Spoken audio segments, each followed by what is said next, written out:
Hey there, hey, this is Michelle, your big sis with Brilliant Quest. And I want to ask you, are you flustered? Are you frustrated? Well, today I am going to talk about something that is prevalent, something that has happened to me in the past. Yes, I'm telling my business today. And I want to call this fickle, flustered, and frustrated. The recipe to get scammed. Yes. I want to start this off by telling you a little bit about somebody that the world has heard about who has gotten a bad rap. And that is P.T. Barnum, the carnival guy. So P.T. Barnum, he actually, if you go to Gutenberg.org, you can see a lot of his works because they're in the public domain. And there's one in particular that is amazing. Well, actually, there are two, Humbugs and this one. But the name of this one is, and y'all got to look at my notes. The name of this one is The Art of Getting Money. Okay. And in that, he breaks down all of these attributes that a business person must have. But when you go and read it, he's really talking about the moral way. He's talking about how to always be self-aware, how to not get out of alignment with your truth, your identity. And he has this one section called Don't Get Above Your Business. And that one right there is a masterclass in how not to get scammed. So P.T. Barnum, in his day, he was that guy. He was that guy always doing stunts and everything. And he kind of got a bad rap because like he was a carnival barker. He grew up learning how to quote unquote entertain. And in those days, entertainment, they had a certain element. How can I say this? A certain element of getting you before you got them. You know, like Aretha Franklin says, "Who's zooming who?" Oh yes. And he, like I said, he got this bad rap, but he had a point of view that was philosophically advanced for his time. Like in his other book, and I'll put the name of it up. I know it has the word humbugs in it, but y'all, I'll be reading so much, I'll be sometimes conflating stuff. But in that other book, it's also about these tenets. And even in this one, I'll stick with this one, The Art of Getting Money. He gives examples of how people get scammed. And one of the things that he's famous for is that saying that says, a sucker is born every day. And I think that one is from his Humbugs book. And prior to that, see, people tell you, the punchline or the end of it, but they don't tell you the story. So it makes him look like he's the one being, the one acting on the suckers. But what he's explaining is he's saying that this person is trying to get something for nothing. He's like, you can always tell the suckers who the grifters and the con artists are going to go for, because they always think that they know more. They always think that they can get something for nothing. And they always think that they can out con you. And so grifters, con artists and the like, they just let them believe it. They have no problems with fortifying your ego need to feel better or higher than someone so that they can rob you blind. And the specific incident that he talked about was this guy who got scammed for a watch. And he said, now let me, ask you, now I'm paraphrasing all this. He said, now let me ask you, he's talking to the reader. Would you believe somebody would, in their right mind, be willing to pay you? And I'm just going to use a brand that we know today. He was like, would you be willing to believe that somebody, if they possessed a Rolex, are willing to give it to you for $10 on the street? They can take it to the pawn shop and get more than that, because the pawn shop is going to recognize its value and make you a deal that is lowball, but is not criminal. And he says, but there is a sucker born every day that thinks that they're going to get something for nothing or get over on someone. And he says, and that is not right. And so in that art of getting money, to not go above yourself or your business, that's the same thing. So let me tell you about this time. Oh my gosh. Okay. I was young and stupid. And I, you know what? I probably shouldn't tell what it is, but it's where you mail dollars or something. Long time ago, postal service, where you mail dollars. And I was thinking, oh, this will work. And y'all, this is before internet. So I know I'm really telling on myself. So I couldn't like really go out and research it, but I got my envelopes and I got a list of names, and I took 21s, $21 bills, and I put a dollar bill in each one with a little note and all this kind of stuff. And I never got any one of those dollars back. Do you know what I did get? I did get a warning from the postal service about mail fraud and how I could go to jail. Oh yes. Yes. And like I said, I was young, I was stupid, but it taught me, like my people say, it taught me good. It taught me good. You can't get something for nothing. Now I just did another video talking about what you can learn from the lazy. And one thing you can't say about the lazy is that they're stupid. The lazy are usually going to be more, intelligent, mentally acute than the average person. That's how they can afford to be lazy, because they got a mind game that's out this world. But when I looked at that in hindsight, many years later, I had to shake my head. I was like, oh my God, how silly were you? And when you think about how people get scammed, it's because they're being fickle and or flustered. So fickle, I'm gonna put the up here. I'm gonna put the definition up here, and I'm just gonna hit it quickly because you need to understand that we can all be fickle at a given time. The thing about fickleness is we're unstable and we're vacillating. We can't make up our minds. And it's where you become flighty. But this is the thing that stuck out to me. You become untrue to yourself, untrue to your morals, untrue to the etiquette of good society, because when you can't be certain about something, you'll fall for anything. And that is like a light to mobs when you're looking at people who are not necessarily out for your best. One of the reasons why people get scammed is because they're fickle, they're wishy-washy, they're hot and cold. And it's very obvious. Now you might be saying, Michelle, what does that got to do with getting scammed? Well, let me tell you. When you're fickle, one of the things is you don't understand that there should be certainties in any kind of relationship you engage in. And there are different types of relationships. Now, I was having this conversation with a very dear friend of mine about the different types of relationships. And we know them, we just may not be able to put the name on them. So you have transactional relationships, and those are usually going to be relationships you have between you and a merchant, where there are a good and service exchange. And I will say this about transactional relationships. In today's world, this is where the fickleness comes in, because people don't realize that this is a transactional relationship and nothing more. And then they get it confused with a mutual relationship. A mutual relationship is going to be where both parties get something in the mix. And it is a nice harmony, kind of equilibrium, where one doesn't get too out of sync with the other. So it kind of, looks like this, where both parties or entities get something out of it. Then, of course, you've got the communal one, where that is about society, family, and friends. There's usually some type of relationship and those types of things. And then, of course, you have the romantic, or they call it the intimate kind of relationship, where it's about intimacy, about vulnerabilities and trust and the like. Now, fickle folk, like I said, they're all over the place. And scammers love them, because what they can do is they can appeal to them like mutual or even intimate. That's how the romance scams say. And let me just be honest. I don't want to say I was scammed when I was younger, but when you are thinking you're having an emotional relationship and the other person is having a transactional, let me just say, you can get got. But thank goodness we grow out of it. So for my young babies out there, if you're the one doing most of the giving and they are just doing the taking, you might be getting scammed. And fickle people. So fickle folk are wishy-washy, right? And when you're wishy-washy, you're unstable and untrue. And when you're untrue, that means that in relationships, either you're not aware, or the habit has become where you're not true to understanding the unwritten laws of the type of relationship you have. And so fickle people tend to fall down to the first type of relationship, and that is the transactional. Even if you're friends with someone and you're fickle, you'll find that fickle people only call you when they need something. And it's not just about money. Have you had that fickle friend that if you call them to just, check, maybe you just even want to check in, how you doing? I haven't talked to you in a minute. They don't have time for you. But it never fails. Whenever they want something, to be entertained, to get out of boredom, to not go off in road rage, they can always find a way to call you when they want something. I have had fickle friendships that I have done away with. I'm like, if the only time you want to call me is when you're in your commute for traffic, or you got to drive somewhere, we can't be friends. That's transactional. You call me for entertainment and I don't even get to send you an invoice or a bill. What is that? That is transactional. And so when you fickle, you got to watch that. Oh, my babies, watch it. Because fickle people are what? Unstable, they're untrue, and they're hot and cold. And because of that, they don't understand that when you're having relationships with people, you need to understand what type of relationship, and you need to stick with it. And so because of that, scammers can come in and they can approach fickle people and try to form mutual relationships or even intimate relationships, and then flip the script on them and turn it into transactional. Because fickle people, they don't have that habit. They don't have that intestinal fortitude of saying, no, this is not the kind of relationship I signed up for, and anybody, this is going to happen to if you catch yourself slipping. That's why I'm out here telling my business. That's why I'm telling you what happened to me and how I learned this. And I want to share it with you, because this is about having brilliant quests that you learn and you grow and you get smarter and more brilliant in every aspect of what you do. Okay. So that's the fickle part. Now let's get back to the flustered part. And when you're flustered, and again, I'll put the definition up here.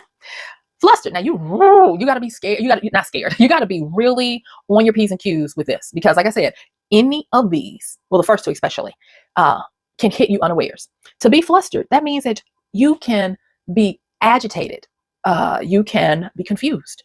And when someone is flustered, they are in an emotional state where they can be highly manipulated. Okay. So The flustered person is usually in a state of need, because with confusion, a confused mind does not take forward action. And scammers can come to you in your state of confusion and pain, because if you stay flustered too long, you can become fearful, you can be in pain, and you can become angry. That's why that word agitated is so important. And scammers will get you by offering you the desire that you want the best or the most, or even they'll give you a solution that you didn't know existed. They'll be like, are you tired of this and blah blah blah? Well, for this many dollars, just send us this and we'll give you the answer. And it is it angers a little bit, because we know better when we're not flustered, but in the midst of being flustered, oh my God, we are just ripe for the taking. And there's this other book, and it's called, and today I purposefully wanted to bring books that are old enough to for you to be able to find more about them, to get access to them. So like the P.T. Barnum books are in Gutenberg.org. They're, public domain. This one, it's not in public domain, but you can quickly read more about it. And this one is called The Richest Man in Babylon, and it's by George S. Carson. And I've read it many times. And what stuck out to me were the 5 laws of gold.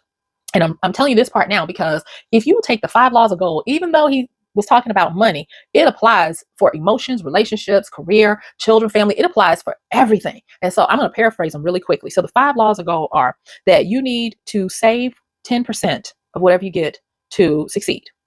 Number 2, you need to invest wisely. Number 3, you want to cling to those who give you wise advice. Number 4, you want to leave or not. I'm trying to read my writing, so please forgive me. I'm leaving this in here so you can see how I struggle. Okay. You want to, that's what it says. you want to stay away from things that you don't understand. Okay. Until you understand them. And then you want to fly from the impossible earnings that are promised. Okay. And so the 5 laws are 10% saved, invest wisely, cling to the wisdom of the wise, flee from things that are unfamiliar, and then make sure that you do not get fooled by impossible earnings. Now, the flustered get fooled by impossible earnings, and they tend to move into areas that are unfamiliar. And one of the ways that I've seen scams is if somebody is in pain, prolonged pain. Scammers understand that you are flustered, and they are there because they understand that you are also confused, and they are there to try to give you a quick, unreasonable solution that is so tantalizing that would answer all of your problems and very easily. So when you're flustered, be careful, because if something is offering you a solution that's really easy, if it's something that you're unfamiliar with, or if it's something that's going to promise you the moon and everybody else is like, well, we got to be realistic, might be a scam. Now, let me pause real quick because I heard a wonderful acronym a couple of years about the word scam. And I meditated on it because they were using it in one context to justify paying a lot of money for something. And I was thinking of it in another way. And so scam, they say scam means still confused about money. And I agree. Scam does mean still confused about money, but it also means still confused about how your mind works. And Michelle is here to help you. Okay. And at that point, I am going to ask you for something. I'm going to ask you, if you've made it to this point, please, let's have a mutual relationship where we both get something out of this. If you can do nothing else, like this interaction that we're having. If you really, and it doesn't cost anything, comment, talk to me, let me know that you're here. Okay. All right. Because these are things that have taken me many years to learn that I want to share with you, my family, my BQ, my Brilliant Quest family. And I just need to know you're out there so I can keep going. It helps me. All right. So now the understanding of these 5 laws of P.T. Barnum's, you don't get a sucker is born every minute, of falling into misunderstanding relationships, the dangers of them, and what it means when you are confused and you're in pain, you're flustered. What I want you to do is I want you to get smart like the scammers. Okay. There are many people who I love the work that they're doing. They do finessing very well. Now, scammers finesse you, but you can learn how to finesse as well. You don't have to just finesse scammers. You want to finesse yourself out of these ways of being fickle and flustered, or flustered. Now, I'm gonna put finesse up there too. And finesse is when you are you're sly. Finesse is when you are highly skilled. Mm-hmm. Finesse is when you know most of or all of the sides of the argument. And that takes time, it takes intent and determination. But what the scammers do is, before they try to scam you, They learn your pain points. They learn this kind of stuff about a fickle, wishy-washy person. They learn how to identify and find them. In the crowd of many, they can pinpoint you because they understand the attributes, they understand the state of mind, and they understand what you are ignorant to about your own self. That's where you start getting into the finesse, because they can play that like a puppet master. They can dance you like a marionette. And if you're flustered, they understand how to craft the question and the problem and then give it to you. And one of the things that I meant to say about P.T. Barnum was, P.T. Barnum, back in the day, he even said, you got to be aware, because people who are out to get you, they understand how to tell you your problem better than you do. One of the many things that I've seen in my experience of having been scammed, different times, was that they are banking on, once you realize what they've done to you, that you're so embarrassed that you didn't see it for yourself before they saw it, that you won't come after them. A lot of people don't even tell that they've been scammed because they're too embarrassed, because in hindsight, it was extremely obvious what they were exhibiting, what they were going through. And the fact that this other person saw it and took advantage of it is really hard. But I'm here to let you know, I am on a brilliant quest to get better and better every day, to not let my mind trick me with foolishness, to not get into the emotional underpinnings, the parasites that feed and drain off of you when they go unchecked. And that is another reason why it is important that we understand it's okay if you've been fickle. It's okay if you've been flustered. But what I need you to now do is become finessed. I need you and me, because that's what I'm doing every day in every way I can, to start becoming highly aware of yourself. Look and see what it is that are shortcomings that are blaringly obvious to others. If there are people that you trust, maybe it's family or friends, or even a coworker that they don't like me, they'll tell me the truth. Ask them, what are some of my obvious shortcomings that you would tell me I need to work on, lest I get got out in these streets? And then be okay with listening to it. Now, don't let anybody verbally beat you up. And then, like, just tell me the top 3. Let's work with the top 3. But take that as their information to you. Now, you don't have to accept it if you don't think it's true, but work with it, because there's some seeds there, sprinkled throughout, and work with it. Because what this will do is this is going to help you to shore yourself up to not only avoid getting scammed so much, it's going, or being able to be scammed, it's going to make you well-rounded, and it's going to help you to help others. Because one of these things about learning the subtlety of finesse, and that's why it's smooth, it's very subtle. You'll get to the point where when you're interacting with people who have these shortcomings, you'll have mercy, because you'll be able to say, they know not what they do. Like Brene Brown says, that most people are working and truly trying to do the best they can with what they got at that time. And so it tends to help us to be more compassionate. And I'm going to tell you, when you are a compassionate person, scammers, they run. They run. Oh, yes, they do. Because compassionate people, and the word passion is in there, but it is a passion built around understanding as well as advancing something to a better point. And so scammers, they don't want to talk to you because you're not greedily thinking that you're going to get over on them. You're not hungrily asking them to fix something for you. And so they don't mess with you because it's not worth it. It's just not. And 9 times out of 10, they know you're going to expose them. And they're always scared that you're going to be passionate enough to tell others that they get shut down. So let's recap this, and I'm going to let you go. How not to get scammed in today's world. Check and see. And of course, this is not exhaustive. I might do some of the others that I know about that are catnip for scammers. But today, let's just work with, if something I've said, you can relate to it, or you know somebody. Let's just say that you know somebody who's fickle and flustered and who's been finessed. Fickle. Please understand that you got to stand on something. You can't be hot or cold coming back and forth. You got to stand on something. And that means that you start with understanding your relationships. Understand the different types and don't change them depending on how the wind blows. If you desire to have friends, be a friend. Don't be a transactional person that only shows up when you want something. And I'm not just talking about money or favors. I'm talking about you want people's time when you want it to use it the way you want, instead of sharing. There are going to be times in a mutual relationship where you're going to spend time with that person, not because you wanted to, but because that's what we do in this relationship. My friend needs me. I'm going to be there for them. And then in turn, not because you expected it, you'll be able to have their time when you need it, because it's a quid pro quo. You know that this is mutually beneficial to both. Don't be a parasite, sucking in the draining of the life. If you are fickle, you might notice that you have a high rotation of friendships, or you don't have any friends. It might be because you turn everything into the lowest type of relationship, and that's transactional. Be aware of that, because if you're not, then those who would try to use you and get over on you will.